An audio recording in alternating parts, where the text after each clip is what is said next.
എല്ലാ പ്രിയപ്പെട്ട കുട്ടികൾക്കും ഈ ആൻഡ് എഡ്യൂമേറ്റിലേക്ക് സ്വാഗതം ചെയ്യുന്നു മക്കളെ. ഇന്ന് എങ്ങനെ ഉണ്ടായിരുന്നു എക്സാം? +1 ബിസിനസ് സ്റ്റഡീസ് എക്സാം വളരെ ഈസി ക്വസ്റ്റ്യൻ ആയിരുന്നു. ടീച്ചേഴ്സ്, നിങ്ങളെ പഠിപ്പിക്കുന്ന ടീച്ചേഴ്സ് എപ്പോഴും പറയുന്ന റിപ്പീറ്റഡ് ക്വസ്റ്റ്യൻസ് തന്നെയായിരുന്നു വന്നുകൊണ്ടിരുന്നത്. എസ് എ ക്വസ്റ്റ്യൻ ആണെങ്കിലും 5 മാർക്ക് ക്വസ്റ്റ്യൻ ആണെങ്കിലും 1 വേർഡൊക്കെ ആണെങ്കിലും നമുക്ക് ചാപ്റ്റർ ഒത്തിരി പോർഷൻസ് ഒത്തിരി ആണെങ്കിൽ പോലും നമുക്ക് കുറേയൊക്കെ എഴുതാൻ പറ്റുന്ന ക്വസ്റ്റ്യൻ ആയിരുന്നു. നമുക്ക് നോക്കാം, ആൻസർ കീ നോക്കാം. ഇന്നത്തെ പരീക്ഷയുടെ ആൻസർ കീ ക്വസ്റ്റ്യൻസ് ഓരോ നോക്കുക കുട്ടികളെ. ഫസ്റ്റ് ക്വസ്റ്റ്യൻ നമുക്കറിയാം, one of the following is against the business ethics. Spot it. ഏതാണ് ബിസിനസ് എത്തിക്സിന് എതിരായിട്ട് വരുന്ന പോയിന്റ് ഏതെന്നാണ് ചോദിക്കുന്നത്. Correct answer giving dishonest advertisement. എത്തിക്സിന് എതിരായിട്ട് വരുന്നത് ഇതിൽ പറയുന്നത് correct answer giving dishonest advertisement. WTOയുടെ എക്സ്പാൻഷൻ, അതിന് നമ്മൾ ഫുൾ ഫോം എഴുതുക world trade organisation. World trade organisation എന്നാണ്. Then അടുത്ത മൂന്നാമത്തെ question, cooperative society can be formed with a minimum of 10 adult members എന്നാണ് ആൻസർ. അപ്പം 10 is the correct answer. The next one, Manjusha orders some old books through OLX from Pramitha. It is an example of dash. ഇത് നമുക്കറിയാം C2C. OLX നമുക്കറിയാം, അത് നമ്മൾ customers വിൽപ്പന നടത്തുന്നു, customers തന്നെ വാങ്ങുന്നു. That is A C2C transaction. Find the odd one. Capital close, liability close, declaration close, object close. ഇത് നമുക്ക് വരുന്നത് മെമ്മറണ്ടം ഓഫ് അസോസിയേഷനിലെ ക്ലോസസ് ആണ്. അത് നമുക്ക് കാണുമ്പോഴേ അറിയാം. നമുക്ക് ഇതിലില്ലാത്തത് declaration clause. Then 6th question വരുന്നത്, choose the characteristics which is not. അത് ഓർമ്മിക്കുക, not related to departmental undertaking. അതിൽ നമുക്ക് ഡിപ്പാർട്ട്മെന്റൽ അണ്ടർടേക്കിങ്ങിന് വരാത്തതൊന്നതിനാണ് സ്പെഷ്യൽ ആക്ട് വഴിയാണ്. It is established by a special act of the parliament or state legislature. Special act വഴി എന്താണ് രൂപീകരിക്കുന്നത്? നമ്മുടെ കോർപ്പറേഷൻസ് ആണ്, സ്റ്റാറ്റ്യൂട്ടറി കോർപ്പറേഷൻസ് ആണ്. സോ ഇവിടെ കറക്റ്റ് ആൻസർ വരുന്നത് സെക്കൻഡ് വൺ ആണ്. ഇറ്റ് ഈസ് എസ്റ്റാബ്ലിഷ്ഡ്, അതായത് ഡിപ്പാർട്ട്മെന്റ് അണ്ടർടേക്കിങ്ങിന്റെ ക്യാരക്ടേഴ്സ് അല്ലാത്തത്. It is established by a special act of the parliament or state legislature. Then 7th question, who among the following acts as the link between wholesaler and the consumer? കൺസ്യൂമറിൻ്റെ wholesaler, നമ്മുടെ chain of distribution ഓർമ്മിച്ചാൽ മതി. അപ്പോൾ ഏറ്റവും മുകളിൽ producer, then wholesaler, then retailer, then consumer. അപ്പോൾ അവിടെ correct answer 7th ക്വസ്റ്റ്യൻ്റെ correct answer retailer. Make the correct pair തയ്യാറാക്കാൻ വന്നിട്ടുണ്ട്. ഹിൻഡ് ഗിവൻ അതിനോട്. ഡിബഞ്ചേഴ്സിന് we are giving interest, share holders they are getting, ഷെയർസിന് ഗിവിംഗ് ഡിവിഡൻഡ്. അപ്പോൾ dividend is the correct answer. The 9th question, transportation remove. Okay, transportation removes the hindrance of place from one place to another, moving articles and people from one place to another. That is a transportation. So it removes the hindrance of place. Then 10th question നമുക്ക് വരുന്നത് ഏതെങ്കിലും 7 questions എഴുതുക. 2 മാർക്കിനാണ്. 10 to 17. Name the following with reference to a joint stock company. The official signature of a joint stock company is ഏതായിരുന്നു? അത് correct answer. That is a common seal. Then next one, chief managing body elected by the share holders. നമുക്കതറിയാം board of directors. Then 11ാമത്തെ question. അപ്പോൾ ഓർമ്മിക്കുക, ഒന്ന് common seal, രണ്ടാമത്തേത് board of directors എഴുതിയവർക്ക് 2 mark കിട്ടും. അടുത്ത 11ാമത്തെ ക്വസ്റ്റ്യൻ, സെൻട്രൽ ബാങ്കിനെ കുറിച്ച് ഒരു ഷോർട്ട് നോട്ട് എഴുതാനാണ്. അപ്പം നമുക്കറിയാം ഇത് ബാങ്കേഴ്സ് ബാങ്കാണ്. ഇന്ത്യയുടെ എല്ലാ രാജ്യത്തും ഓരോ സെൻട്രൽ ബാങ്ക് ഉണ്ടായിരിക്കും. നമ്മുടെ രാജ്യത്തെ സെൻട്രൽ ബാങ്കിന്റെ പേര് reserve bank of India. And reserve bank of India is the central bank of our country. India is established in 1935. അപ്പോൾ സെൻട്രൽ ബാങ്ക് എന്ന് വെച്ചാൽ ബാങ്കേഴ്സ് ബാങ്ക്. അതിൻ്റെ എല്ലാ രാജ്യങ്ങൾക്കും എന്തുണ്ടായിരിക്കും? ഒരു സെൻട്രൽ ബാങ്ക് ഉണ്ടായിരിക്കും. അതുപോലെ നമ്മുടെ രാജ്യത്തെ സെൻട്രൽ ബാങ്ക് എന്ന് പറയുന്നത് RBI, reserve bank of India. Then 12ാമത്തെ ക്വസ്റ്റ്യൻ നമുക്കറിയാം റിട്ടേൺഡ് ഏർണിങ്സ്. ഒരു ബിസിനസ് സ്ഥാപനത്തിൽ ലഭിക്കുന്ന ലാഭത്തിന്റെ ഒരു പോർഷൻ ബിസിനസിന്റെ ആവശ്യങ്ങൾക്ക് വേണ്ടി മാറ്റി വയ്ക്കുന്നതിനാണ് റിട്ടേൺഡ് ഏർണിങ്സ് എന്ന് പറയുന്നത്. അല്ലെങ്കിൽ ഇതിന്റെ വേറൊരു പേര് ploughing back of profit. Means undistributed profit or reinvestment of profit. ഇത് നമുക്ക് റിസർവിലോട്ട് ഇവിടെ ട്രാൻസ്ഫർ ചെയ്യുന്നു. അപ്പം ഒരൊറ്റ പോയിന്റ് നമുക്ക് എഴുതുക, portion of profit transfer to അല്ലെങ്കിൽ reinvesting in the business for the business purposes. Okay, retained earnings. It is also known as ploughing back of profit. Then government കമ്പനിയുടെ 2 ഫീച്ചേഴ്സ് എഴുതാൻ പറയുന്നുണ്ട്. ഒന്നാമത്തേത് incorporation. It is incorporated under companies act, ഒന്നാമത്തെ feature. രണ്ടാമത്തേത് it has a separate legal entity. അപ്പം ഇതിൽ separate legal entity ഉണ്ട്. It can own properties, enter in to contracts, sue and B sued. Okay, അപ്പം so it has a separate legal entity. Then 14ാമത്തെ question, give any 2 examples of risk arising due to human causes. Okay മക്കൾ, ഓരോ question എടുത്തു നോക്കിയാൽ മതി. Human causes കാരണം ഉണ്ടാകുന്ന risk എന്തൊക്കെയാണ്? ഒന്നാമത്തേത് എന്താ മക്കളെ, ഒന്നാമത്തേത് വരുന്നത് തെഫ്റ്റ് വരുന്നുണ്ട്, ബാഡ് ഡെറ്റ് വരുന്നുണ്ട്, ദെൻ ആക്സിഡൻറ്റ്സ് വരുന്നുണ്ട്, മിസ്റ്റേക്സ് വരുന്നുണ്ട്. ഇതെല്ലാം തന്നെ ഹ്യൂമൻ കോസസ് വരുന്ന റിസ്കുകളാണ്. ദെൻ അടുത്ത ക്വസ്റ്റ്യൻ 15ാമത്തേത്, limitations of e business. Okay, ഈ ബിസിനസ്സിൻ്റെ ലിമിറ്റേഷൻസ് നമുക്ക് അവിടെ പറയാം. ലോ പേഴ്സണൽ ടച്ച്, വ്യക്തിപരമായ ബന്ധമൊന്നും തന്നെ ഇല്ല. Then incongruences between order and supply. അപ്പോൾ അവിടെ നമുക്ക് ഓർഡർ ടേക്കിംഗ് വെരി ഫാസ്റ്റ്, നമുക്ക് ഓർഡർ പെട്ടെന്ന് തന്നെ കൊടുക്കാൻ പറ്റുന്നു, but the delivery of product takes time. പക്ഷേ ഡെലിവറി ചെയ്യാൻ വേണ്ടി കുറേ സമയം എടുക്കുന്നു. പക്ഷെ ഒരു സ്ഥാപനത്തിൽ പോയി സാധനം വാങ്ങുമ്പോൾ നമ്മൾ പറയുന്ന സമയത്ത് നമുക്കത് വാങ്ങാൻ സാധിക്കുന്നു. പക്ഷേ ഈ ബിസിനസ് ആണെങ്കിൽ നമുക്ക് ഓർഡർ ചെയ്യുന്ന ഒരു സമയം, പക്ഷെ കുറേ ദിവസങ്ങൾക്ക് ശേഷമായിരിക്കും സാധനം ഡെലിവറി ചെയ്യുന്നത്. That is the limitation of e business. Then 16ാമത്തെ പോയിന്റ്സ് ഔട്ട് എനി 2 ആർഗ്യുമെന്റ്സ് ആണ് കേട്ടോ in favour of social responsibility.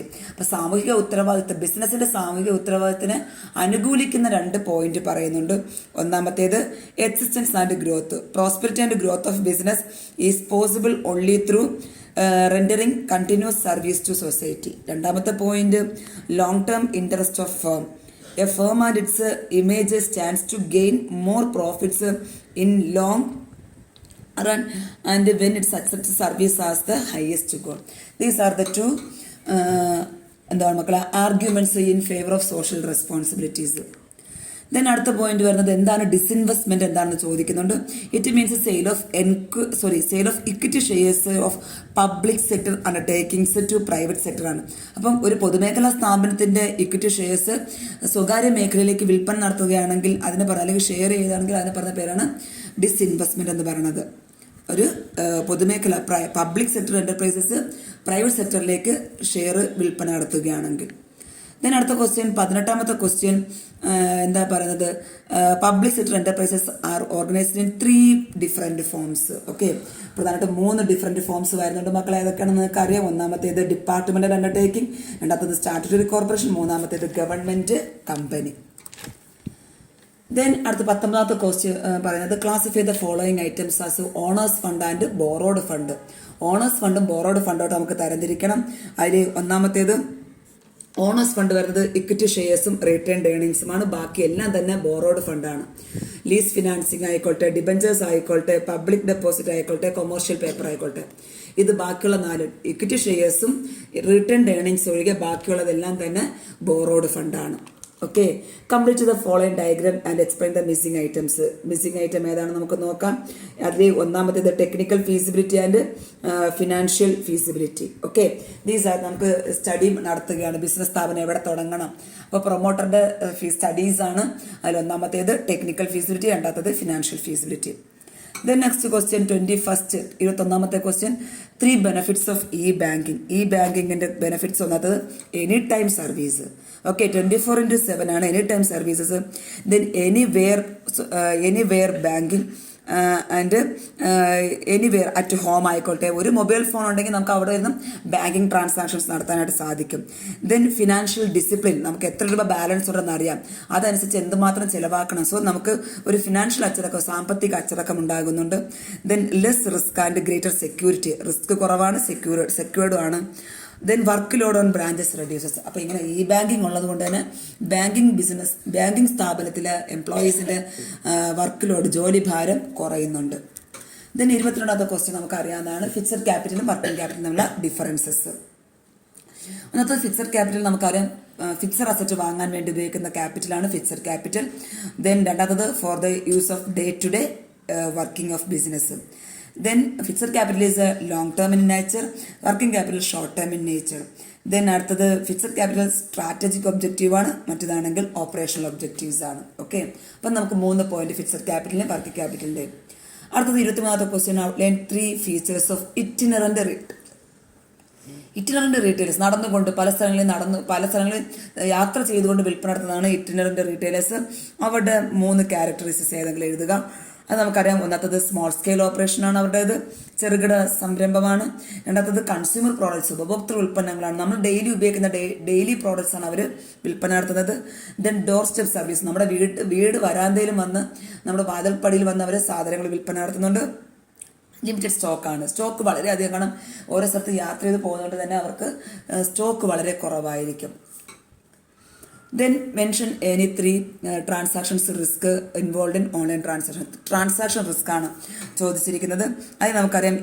ഈ business risk may errors for the seller or the buyer on account of default on order taking, giving, delivery as well as payment. അപ്പോൾ payment നടത്തുമ്പോഴോ order ചെയ്യുമ്പോഴോ delivery നടത്തുമ്പോഴോ ഉണ്ടാകുന്ന risk ആണ് transaction risk. അപ്പോൾ അവിടെ നമുക്ക് security risk ഉണ്ടാകാം, ഈ transactions ഉണ്ടാകാം, ട്രാൻസാക്ഷൻ റിസ്ക് ഉണ്ട്, data storage and transmission risk ഉണ്ട്, risk of threat to intellectual property and privacy. Okay, നമ്മുടെ ഡീറ്റെയിൽസ് മുഴുവൻ തന്നെ നമുക്ക് കൊടുക്കേണ്ടതായി വരുന്നു. അത്തരം ട്രാൻസാക്ഷൻ റിസ്ക് എല്ലാം അവിടെ ഉണ്ടാകുന്നുണ്ട്. നെക്സ്റ്റ് ക്വസ്റ്റ്യൻ വരുന്നത് ഗിവ് മീനിങ് ഓഫ് പൊല്യൂഷൻ. നമുക്കിതിൽ ഏത് പൊല്യൂഷനാണ്, നമുക്ക് ടൈപ്പ് ഓഫ് പൊല്യൂഷൻ ഏതാണെന്ന് ചോദിക്കുന്നുണ്ട്. ചിലടത്ത് എക്സാമ്പിൾ വരുന്നുണ്ട്, നമ്മൾ ആ പൊല്യൂഷൻ കണ്ടെത്തണം. ചിലത് പൊല്യൂഷൻ എന്താണെന്ന് പറഞ്ഞിട്ടുണ്ട്, അതിൻ്റെ എക്സാമ്പിൾ കൊടുക്കുക. അപ്പോൾ ഒന്നാമത്തെ പൊല്യൂഷൻ നമുക്കറിയാം, എമിഷൻ ഓഫ് ടോക്സിക് ഗ്യാസസ്, അത് എയർ പൊല്യൂഷനാണ്. രണ്ടാമത് വാട്ടർ പൊല്യൂഷൻ തന്നിട്ടുണ്ട്, അതിൻ്റെ എക്സാമ്പിൾ നമുക്കറിയാം, disposal of waste materials into water resources. Then അടുത്തത് നോയ്സ് പൊല്യൂഷൻ നമുക്കറിയാം, sound pollution. Then unwanted sound from industrial units, vehicle etcetera. Then നാലാമത്തേത് നമുക്കറിയാം ലാൻഡ് പൊല്യൂഷൻ. സോയിൽ പൊല്യൂഷൻ ഏതായാലും കുഴപ്പമില്ല, ലാൻഡ് പൊല്യൂഷനാണ്. നമ്മൾ dumping hospital waste into open area. Then 26th question, give any 5 basic factors to be considered for starting a business. ഒരു business ആരംഭിക്കുമ്പോൾ നമ്മൾ പരിഗണിക്കേണ്ട ഏതെങ്കിലും 5 ഘടകങ്ങൾ. ഒന്നാമത്തത് നമുക്ക് ഏത് line of business, selection of line of business, ഏത് തരം ബിസിനസ്സാണ് നമ്മൾ ദെൻ നമ്മുടെ സ്ഥാപനത്തിൻ്റെ വലിപ്പം, അത് ലാർജ് സ്കെയിൽ ബിസിനസ് ആണോ, മീഡിയം ആണോ, സ്മോൾ സ്കെയിൽ ബിസിനസ് ആണോ. ദെൻ മൂന്നാമത്തത് choice of form of ownership, എങ്ങനെയാണ് ഉടമസ്ഥാവകാശം, അത് സിംഗിൾ സ്മോൾ എൻ്റർപ്രണർഷിപ്പ് ബിസിനസ് ആണോ, അതല്ല എങ്കിൽ ഇത് പാർട്ണർഷിപ്പ് ആണോ, ദെൻ ജോയിൻറ്റ് സ്റ്റോക്ക് കമ്പനി ആണോ, അങ്ങനെ ഏതാണെന്നുള്ളത് നമ്മൾ ഓർമ്മിക്കുക. Then next one location of business, നമ്മുടെ ബിസിനസ്സിൻ്റെ ലൊക്കേഷൻ എവിടെയായിരിക്കണം. Then next one financing the proposition, നമ്മുടെ ക്യാപിറ്റൽ നീഡ്സ്, നമുക്ക് ഫിക്സഡ് ക്യാപിറ്റലായിട്ട് എത്ര രൂപ വേണം, ദെൻ വർക്കിംഗ് ക്യാപിറ്റലായിട്ട് നമുക്ക് എത്ര രൂപ വേണം എന്നുള്ള കാര്യം നമ്മൾ കൺസിഡർ ചെയ്യണം. അപ്പോൾ these are the basic factors to be considered for starting a business. Then 27th question, what do you mean by international business, എന്താണ് international business. Then bring out any 3 differences between domestic business and international business. അപ്പോൾ നമുക്കറിയാം, അന്താരാഷ്ട്ര business എന്ന് പറഞ്ഞാൽ buying and selling of goods and services between 2 countries, 2 രാജ്യങ്ങൾ തമ്മിൽ സാധന സേവനങ്ങൾ വിൽപ്പന നടത്തുകയോ വാങ്ങുകയോ ചെയ്യുകയാണെങ്കിൽ അതാണ് international business. And it is also known as external trade and foreign trade എന്നൊക്കെ ഇതിനെ പറയുന്നുണ്ട്. It facilitate specialisation and efficient utilisation of resources. അടുത്ത നമുക്ക് ഡൊമസ്റ്റിക് ബിസിനസ്സിൻ്റെയും ഇന്റർനാഷണൽ ബിസിനസ്സിൻ്റെയും ഡിഫറൻസസ്. നമുക്ക് ഒന്നാമത്തത് nationality, buyer and seller belongs to, domestic ആണെങ്കിൽ ഒരു രാജ്യത്ത് തന്നെയാണ് ബയർ സെലർ, മറ്റേതാണെങ്കിൽ ഡിഫറെൻറ്റ് കൺട്രീസ് ആണ്. ദെൻ സ്റ്റേക്ക് ഹോൾഡേഴ്സ്, സപ്ലയേഴ്സ് ആയിക്കോട്ടെ, എംപ്ലോയീസ് ആയിക്കോട്ടെ, മിഡിൽമാൻ ആയിക്കോട്ടെ, ഇതെല്ലാം തന്നെ സെയിം നേഷൻ ആയിരിക്കും, ഇത് ഡിഫറെൻറ്റ് കൺട്രീസ് ആണ് ഇത് international business. Then customer heterogeneity, customers are more homogeneous in nature, മറ്റേതാണെങ്കിലോ more heterogeneous in the nature. അത് നമുക്ക് ഇന്റർനാഷണൽ ബിസിനസ്സിൽ പല തരത്തിലുള്ള ആൾക്കാരായിരിക്കും, ഇവിടെ ഹോമോജീനിയസ് ആണ്. Then next question 28th question വരുന്നത് മാച്ച് ദ ഫോളോയിങ്, ഒരു simple match the following. Articles of association നമുക്കറിയാം, internal management, rules for internal management. Memorandum of association നമുക്കറിയാം, the most important document of a company. Prospectus നമുക്കറിയാം, invitation to the public. Promoter conceives a business idea and takes steps to form a company. Then SEBI, okay, securities exchange board of India, guidelines for investor protection. ഒരു ഏറ്റവും എളുപ്പമുള്ള ഒരു match the following ആണ്.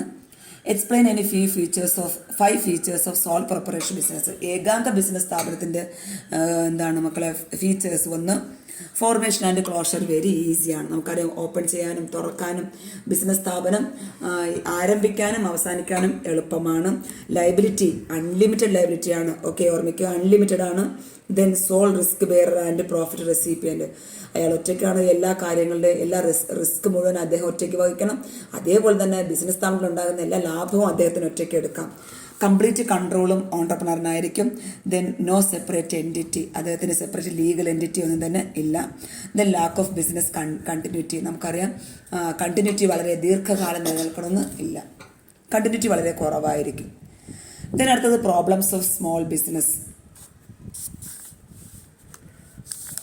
അടുത്ത് നമുക്ക് നോക്കാം. അടുത്തത് problems. What are the problems face by small business. ഏതെങ്കിലും 5 എണ്ണം നമുക്ക് എഴുതാവുന്ന. ഒന്നത് ഫിനാൻസ് പ്രോബ്ലം, നമുക്കറിയാം, അത് പഠിക്കുമ്പോഴേ അറിയാം. ലാക്ക് ഓഫ് ഫിനാൻസ്, പണപരമായ ധനം വളരെ കുറവായിരിക്കും ഇത്തരം ചെറുകിട ബിസിനസ് സ്ഥാപനങ്ങൾക്ക്. റോ മെറ്റീരിയൽസിൻ്റെ ലഭ്യത വളരെ കുറവായിരിക്കും. മാനേജറിയൽ സ്കില്ല്, എല്ലാ കാര്യങ്ങളും നോക്കി നടത്താനുള്ള അറിവ് കഴിവ് ഒന്നും തന്നെ അവർക്ക് ഉണ്ടാകണമെന്നില്ല. ദെൻ ലേബർ പ്രോബ്ലം, നമുക്ക് നമ്മുടെ productivity per employees relatively low ആണ്. സോ ലേബർ പ്രോബ്ലം, തൊഴിൽപരമായ പ്രശ്നങ്ങൾ നമുക്ക് അവിടെ ഉണ്ടാകുന്നുണ്ട്. ദെൻ മാർക്കറ്റിംഗ്, നമ്മുടെ സ്മോൾ ബിസിനസ് സ്ഥാപനം ഉണ്ടാക്കുന്ന ഉൽപ്പന്നങ്ങൾ എങ്ങനെ മാർക്കറ്റ് ചെയ്യണം, അതിൻ്റെ പ്രശ്നങ്ങളുണ്ടായിരിക്കും. ഇതിൻ്റെ എല്ലാം ഡീറ്റെയിൽസ് എക്സ്പ്ലനേഷൻ കൃത്യമായിട്ട് തന്നെ നിങ്ങൾ കൊടുത്തിരിക്കണം.